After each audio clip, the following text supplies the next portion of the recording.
Non smarca dietro, No, Smarca ma mai questo dietro. c'è uno spostamento dei pesi che sorprende. Perché i pesi sono 50-50. Tu sai com'è la Allora, non so distribuzione? esattamente come sia distribuita. So solo che se butto lo sterzo dentro la curva mi entra. Ok. Non Che non infatti sto tentenda notando che ha un proprio. inserimento bello. È proprio potente. Ho Sì. provato a farla spendolare e non si riesce. Ok. Cioè, proprio È bella piazzata, è piantata per terra. Questa è una Peugeot RCZ versione THP del 2011, è la versione Asphalt full optional, quindi col tetto in carbonio. E non è decappottabile, quindi il tetto rimane fisso. E oggi ne parliamo un po' e dopo facciamo un test e la proviamo un po' in strada. Quest'auto nasce da un prototipo del 2009 ed è stata prodotta tenendo come base il Peugeot 308, infatti l'anteriore è praticamente lui, ma il retro è unico di questo esemplare, quindi non è condiviso con nessun altro modello né Peugeot né di altre marche. Infatti si nota perché ha delle linee molto particolari che difficilmente rivedrete su qualsiasi altra auto. È un po' una competitor dell'Audi TT, se non fosse che dell'RCZ, ovvero questa, ne hanno prodotte circa 30.000 rispetto all'Audi TT, che non so neanche quante sono, ma saranno sicuramente molti di più di 30.000. Allora iniziamo con un giro della macchina. Cerchi neri sono originali suoi in lega, mentre i dischi che vedete sono dischi e pastiglie del kit Brembo forati.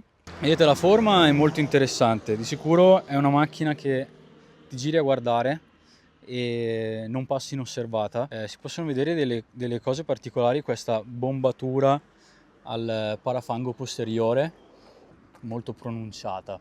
Mi piace questo dettaglio della portiera, che fa questa cosa che non è comune.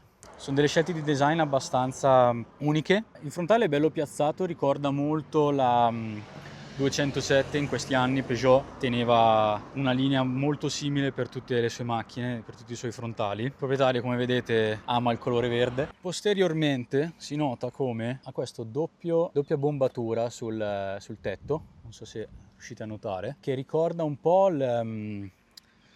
cos'è che ricorda un po' il copribagagliaio delle Porsche. Si nota tanto anche perché non è parte solo del tetto, ma anche del vetro stesso, quindi in caso di problemi, di crepe, rotture, deve essere comunque un bel fastidio sistemarla. Il proprietario ha montato questo allettone in finto carbonio, però la macchina usciva già con un suo spoiler che si estraeva in automatico a due velocità, una a 80 km/h e l'altra a 160. Il baule è piuttosto spazioso, ve lo faccio vedere. Essendo un'auto sportiva, comunque il baule è più spazioso della norma e ci stanno anche un paio di valigie belle importanti. Ora vi mostro il motore perché ha un paio di modifiche.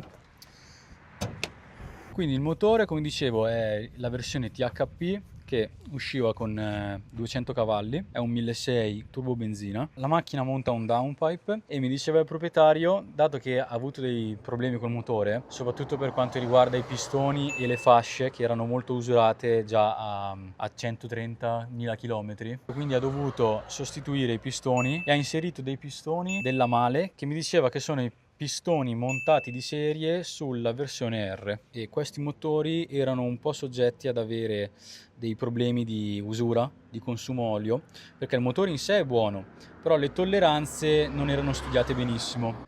Questi sono gli interni, non ha schermi, piuttosto analogica. Questo è un bene, così la macchina non invecchia per quanto riguarda navigatori che diventano col tempo obsoleti. Il cambio è piuttosto corto, ricorda un po' il cambio di una MX-5 come lunghezza tra una marcia e l'altra. Qua c'è il tasto dell'estrazione dello spoiler, molto interessante questo orologio analogico, è un bel dettaglio, molto elegante. L'impianto stereo è un JBL, suona abbastanza bene. I sedili, come notate, sono molto avvolgenti. E niente, lo sterzo è questo qua, piccolino, ben controllabile. L'abitacolo è piuttosto stretto, se soffrite di claustrofobia magari ve ne accorgete un po', perché chiaramente le forme molto sinuose dell'auto poi portano ad avere un abitacolo con dei compromessi. Sarebbe 2+2 come posti a sedere, quindi se conoscete qualche nano da giardino potete metterlo qua dietro, però non sarà un un'impresa facile. Nonostante la linea di questa macchina, che con queste bombature posteriori suggerisce una trazione posteriore, era una trazione anteriore. Vedremo come si comporta su strada. Non ha un autobloccante? No. Non ha un autobloccante, quindi vedremo come si comporta. Sospensioni belle morbide, sento. Sì, non sono quelle originali, sono solo le molle un pelino più rigide. Ok. È la prima volta in assoluto che la guido. Ha un po' di torque, trascinamento verso destra. Sì, se il volante non lo tieni bene si sente subito.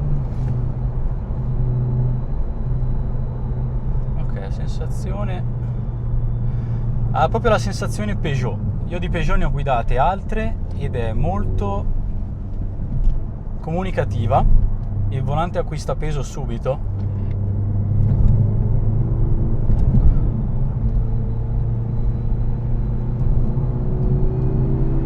Sì, attorno ai 3.500 attacca il turbo e si sente la differenza. Cosa cambi più o meno per sfruttare bene tutta la coppia? Sui 5.000. Sì, il massimo ce l'ha 4,8. Ok.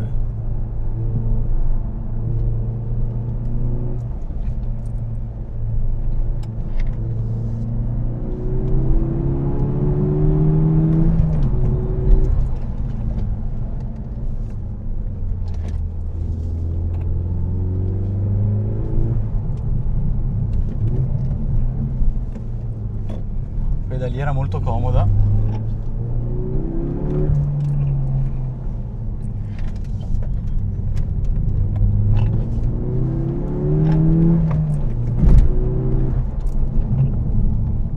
Bene, bene, viene su che è un piacere. Ben piazzata, molto stabile, cambi di direzione molto stabile.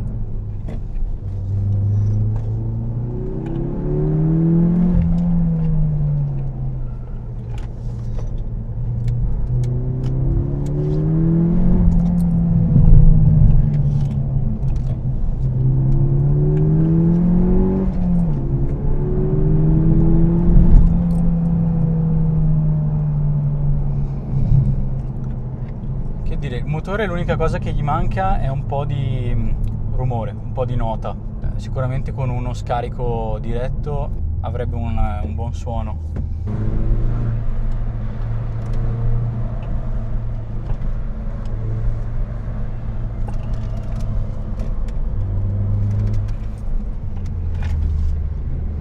Bello. Non smarca dietro, No, Smarca ma mai questo dietro. c'è uno spostamento dei pesi che sorprende. Perché i pesi sono 50-50. Tu sai com'è la Allora, non so distribuzione? esattamente come sia distribuita. So solo che se butto lo sterzo dentro la curva mi entra. Ok. Non Infatti sto tentennà notando che ha un proprio. inserimento bello. È proprio potente. Ho Sì. provato a farla spendolare e non si riesce. Ok. È proprio... È bella piazzata. È piantata per terra.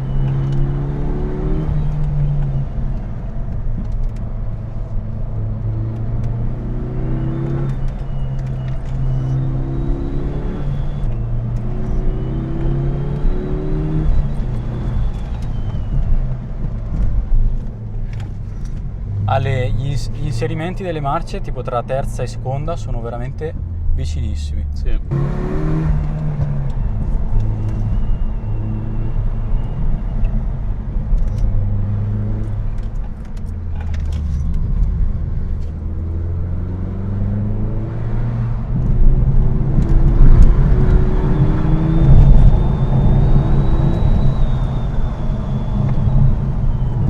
Sì, le manca solo un po' di rumore. Poi di guidabilità veramente belle sensazioni.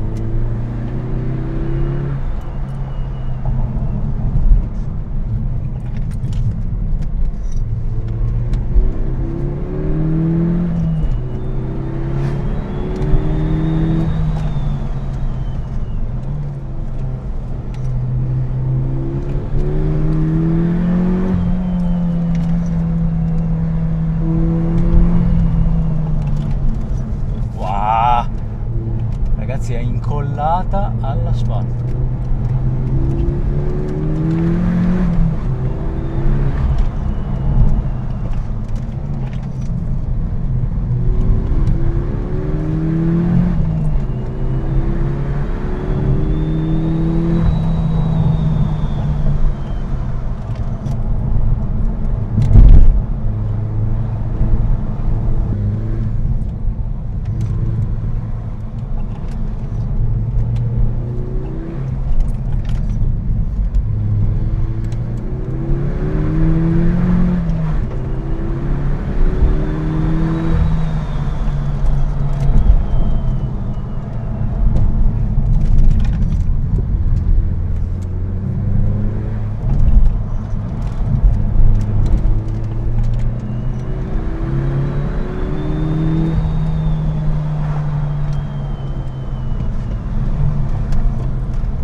Sì, diciamo che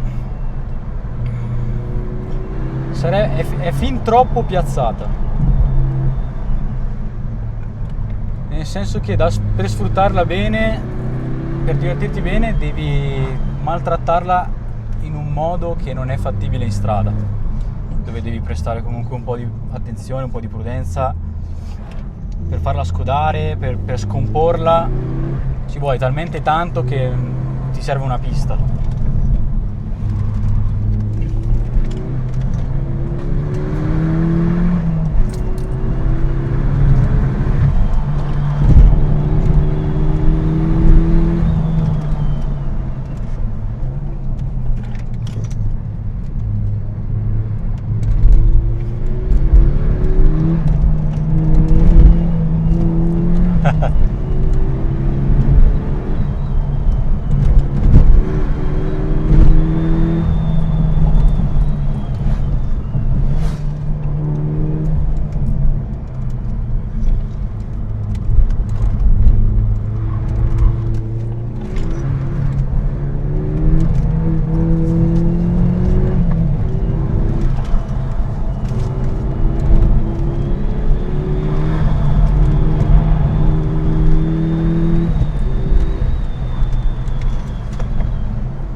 Abbiamo trovato il limite di sottosterzo.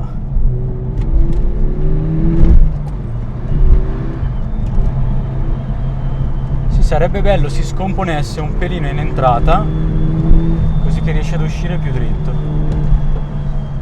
Però non è una macchina da scodate, è una macchina da linee perfette questa. E comunque un bel autobloccante le servirebbe, perché di potenza ne ha, ti porta proprio fuori dalla curva.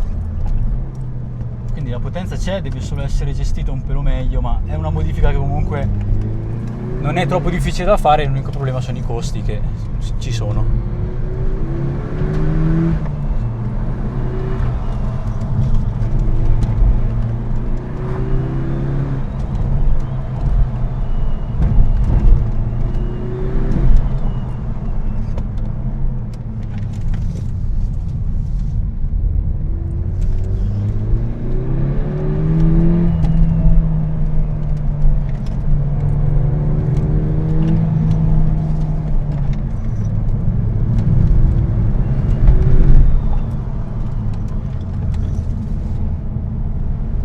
Anche questa, come il Peugeot 106, ha sempre un pelino il problema di capire se è meglio seconda o terza in certe situazioni.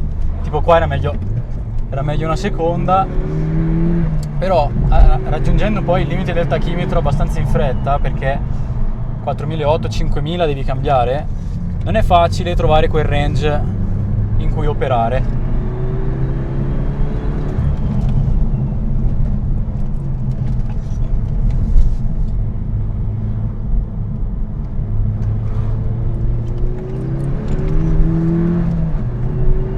Sì, a 5000, lei continua ad andare, però la spinta cala.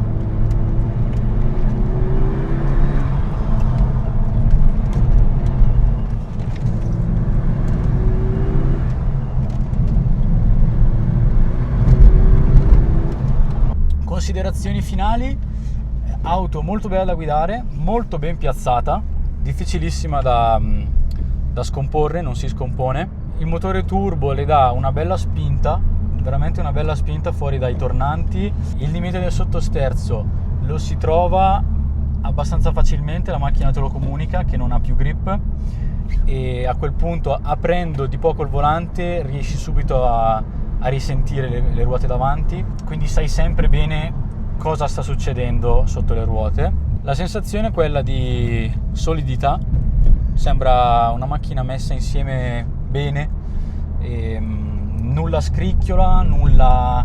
Sono stato in Mercedes che scricchiolavano di più di questa Peugeot. Gli interni sono molto eleganti, anche se vogliamo, tutto in pelle. Il fatto che non abbia troppi schermi le consente di non invecchiare internamente, perché l'analogico è uguale adesso come sarà uguale tra 50 anni. Come dicevo, questa non è la strada più adatta per provare quest'auto, perché le servirebbe un po' più di sfogo, un po' più di larghezza, dato che il suo punto forte non è la rotazione sul suo asse, ma è piuttosto la stabilità e la precisione dello sterzo. Quindi se tu riesci a tenere delle linee ben precise, hai molta potenza con cui lavorare.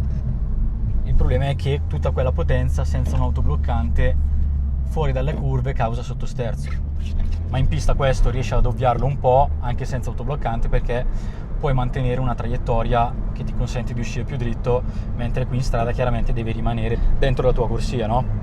E prestare chiaramente più attenzione. Quindi ringraziamo nuovamente il proprietario e ci vediamo al prossimo video.